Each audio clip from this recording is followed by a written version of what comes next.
Après avoir entendu la définition du Dieu désert, c'est un désert spirituel et créé par l'Antéchrist, mais préparé par Dieu pour son Église avant même la fondation, dès la fondation du monde. Maintenant, nous allons voir la création sociale du désert spirituel de l'Église du Christ par l'Antéchrist. Selon les versets 16 du chapitre 13 de l'Apocalypse, c'est l'organisation présidée par l'Antéchrist qui est chargée par Dieu de créer le désert spirituel de l'Église chrétienne. Lisons ensemble. Apocalypse 13, verset 16. Elle fit que tous, petits et grands, riches et pauvres, libres et esclaves, reçussent une marque sur leur main droite ou sur leur front. Et que personne ne puisse acheter ni vendre sans avoir la marque, le nom de la bête ou le nombre de son nom. Apocalypse chapitre 13. Ici, on peut observer bien clair la création sociale du désert spirituel sous l'interdiction d'un fonctionnement social sans avoir la marque de la bête ou le sceau de l'Antéchrist sous la peau ou sur le front de l'individu. D'après vous, si une personne qui vit dans une société, l'État l'a interdit d'acheter et de vendre dans cette société, y a-t-il de vie pour cette personne-là? Qu'est-ce que l'État vient de créer pour lui? Une plaine fertile ou un désert? La réponse est désert. L'État vient de créer un désert pour cette personne, laquelle ne peut pas acheter ni vendre sans avoir la marque de la bête. Une autre question.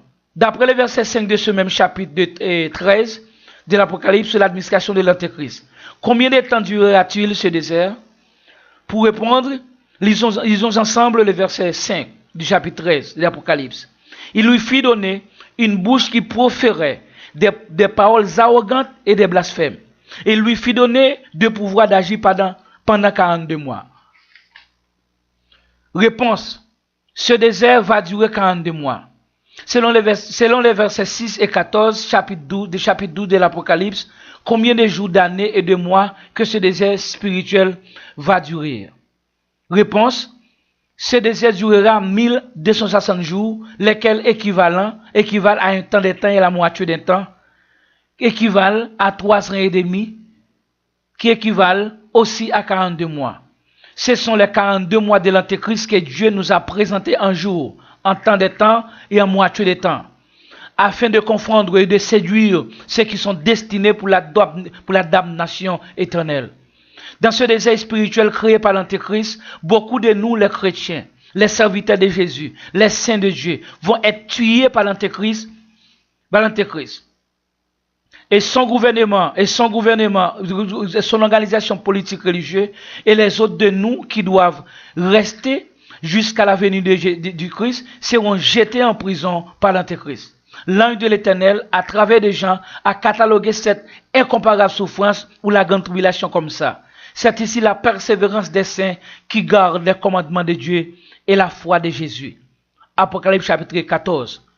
Et aussi pour recevoir de Dieu le titre de la fidélité, on doit passer par la grande tribulation. Malgré, dès la fondation du monde, Dieu nous a déjà déclarés vainqueurs en lui et par lui. Avant même le résultat final de la bataille spirituelle contre l'Antéchrist et son organisation politique ou religieuse. Ils combattront contre l'Aïo. Et l'Aïo les vaincra parce qu'il est le Seigneur des seigneurs et le roi des rois. Et les appelés, les élus et les fidèles qui sont avec lui les vaincront aussi. À cause de ces martyrs-là, au moment même de la grande tribulation, que l'ange de Dieu a prononcé les paroles suivantes. Heureux dès à présent les morts qui meurent dans le Seigneur. Oui, dit l'Esprit, afin qu'ils se reposent de leurs travaux, car leurs œuvres les suivent. Apocalypse 14, verset 12. Je ne dis rien imaginaire. Tout vient de la Bible, spécialement du Nouveau Testament. Dans le même chapitre 13, j'ai présenté une partie de la mission de base de l'Antéchrist. Attaquer et tuer les chrétiens ou les saints.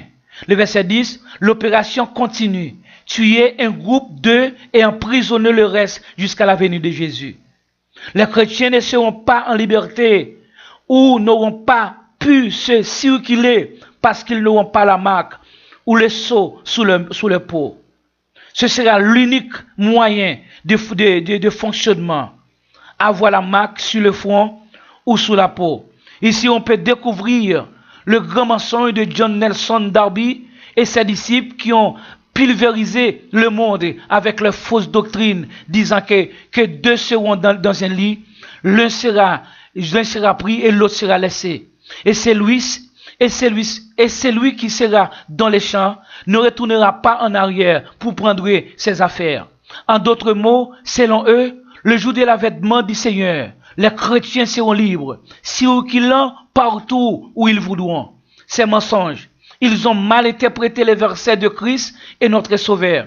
L'idée que deux personnes seront dans un lit, l'une sera prise et l'autre laissée, ne sera pas littérale, mais spirituelle.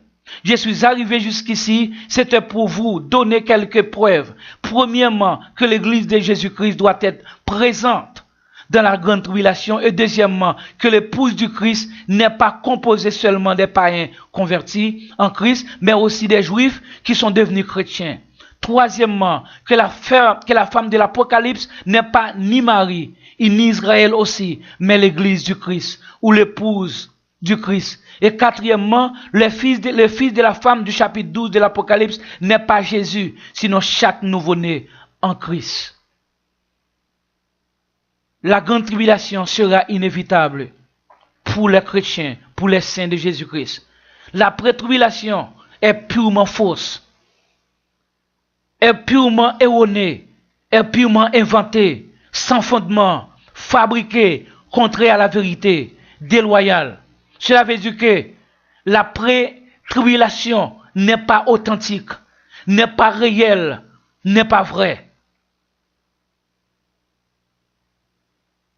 Que Dieu, selon le bon plaisir de sa volonté, vous donne la paix.